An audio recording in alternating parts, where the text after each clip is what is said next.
Amy. Hey, Chris. Hey, thanks for doing this with me today. Sure. I hear you have a unique perspective on story and a unique background and maybe an insight that a lot of us don't have. Will you let us know what that is? Well, in my former life, I was an artist in theater. I still do a little theater. And my degree, my BFA, is in performance production. And I specialized in stage management, and I also did some costume design and some prop work. Wow, so you are an expert storyteller. Well, being performance production, part of what you do is create the environment that the playwright, the director, and the actors use to tell the story. And costume, in many ways, can help direct part of that story. I think a really great example is Shakespeare, where you have Romeo and Juliet, the warring families.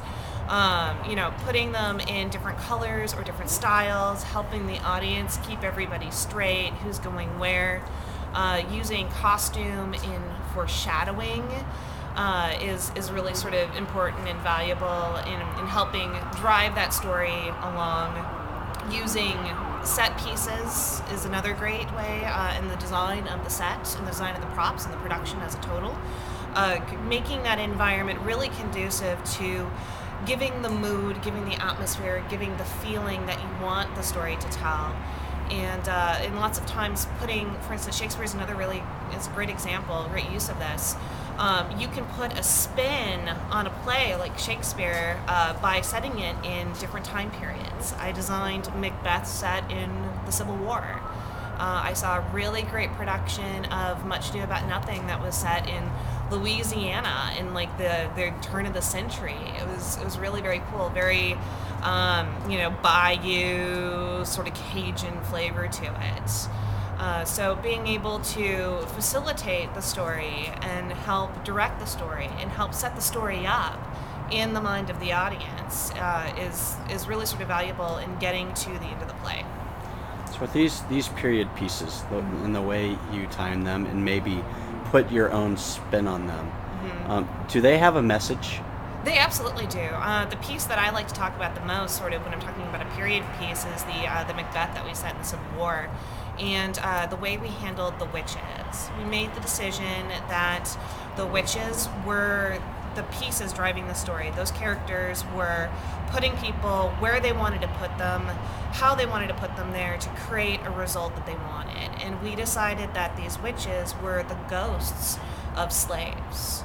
That these ghosts of slaves were driving the Civil War to create a win for the North, a lose for the South, and to free their people. So one of the ways that we did that is we researched some of the ritual scarification that people in Africa used to use and still do use to help sort of define themselves amongst their people.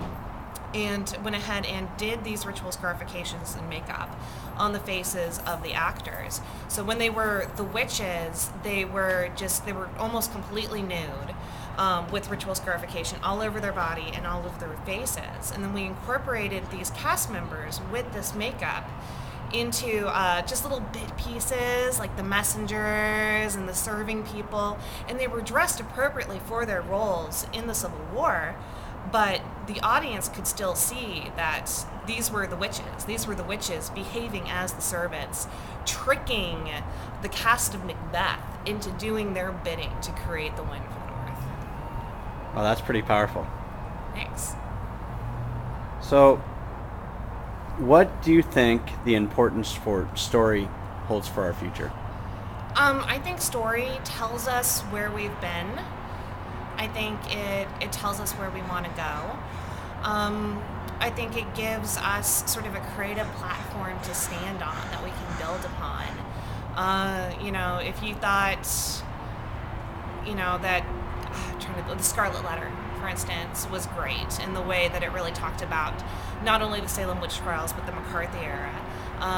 We had a production of the Scarlet Letter on campus just a month ago, talking about, and even though it's still standing on that platform of the Salem witch trials and the McCarthy era, we can talk a lot about politics today and sort of the Patriot Act and false imprisonment and what's going on in Guantanamo, using a play that was written about the Salem witch trials in reference to the McCarthy era. So story gives us a piece of history that we don't see, a piece of history that maybe our government or the popular dominant culture doesn't want us to see. It absolutely can. Story absolutely can, and it also can give us a lens to see current events through. Perfect. Well, thank you. You.